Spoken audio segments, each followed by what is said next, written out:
I saw that you started out in women's health. Is that right? Within Yeah, the I Sciton started group? as a yeah, I actually started as a sales rep.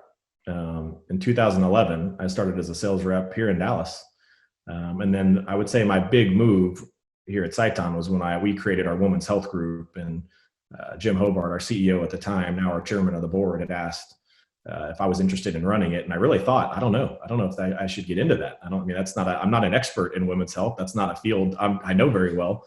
So I really struggled with doing it, and it actually worked out to be a great move. The women's health group and the Diva product, which we're doing a ton of clinical research. We're working with the FDA right now. We still believe that'll be a huge opportunity for us, and candidly, it's going to be great for women. I mean, it's been a good product for us now, but clearly there's a lot of things we can't do, and we don't market for that, but we know it can treat. So we're going, more of the FDA route on those, and we expect that. It's probably a couple years out still, but Yeah. I would just say the women's health group was a good move for me. I just noticed that is also an area that has really grown over the past couple of years, wouldn't you say? I mean, I think across the board for most companies, recognizing that there are legitimate problems that some of these devices can help with. Yeah. Do you see that trend continuing, or is it kind of plateaued? My sense is that we've just kind of started that whole thing. Specific to women's health? Yeah, specific to women's health. Yeah, no, I think that will definitely take off. I mean, I ultimately believe that field will be bigger than our aesthetics field. That we don't, we're pretty limited on, what we can say. I mean, our indication right now is for treating scars. In Canada, we have a ton of indications actually, but, worldwide, we don't have a lot of indications. So we've really gone more of the clinical study route to really, give the FDA more of what they're asking for. But that treatment we know works very, very well.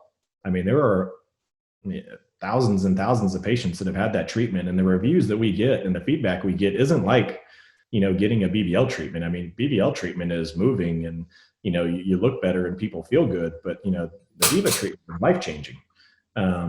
The challenge is we know we're limited on what we can say and what we want to say and how we want to market it. So I think we're limited there. Which specific clinical problem are you referring to? In Canada, more specific, we can, dyspnea, dryness, lubrication, sexual function. There's a lot of indications we have in Canada, but again, in most countries in the world, we don't have those indications. So in the US, we don't market or talk about those things.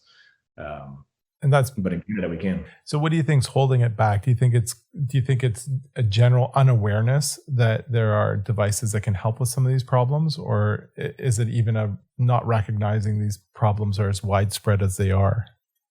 Well, I think in the women's health community, in the OBGYN and the Urogyn community, I think it's widely known that these are pretty serious problems. And I think it's becoming more accepted. I certainly, lasers, that the OBGYN field wasn't the field like plastic surgeons or dermatologists that knew lasers very well. So I would definitely say there was a hesitancy. They were very, hesitant to accept it, but I think there's a lot more acceptance now. And as more clinical studies are coming out, and as companies like Sciton are putting a lot more clinical study money into it, I think it's becoming more accepted. But there's certainly fields that don't know lasers as well as plastic surgeons and dermatology. I think that's part of it.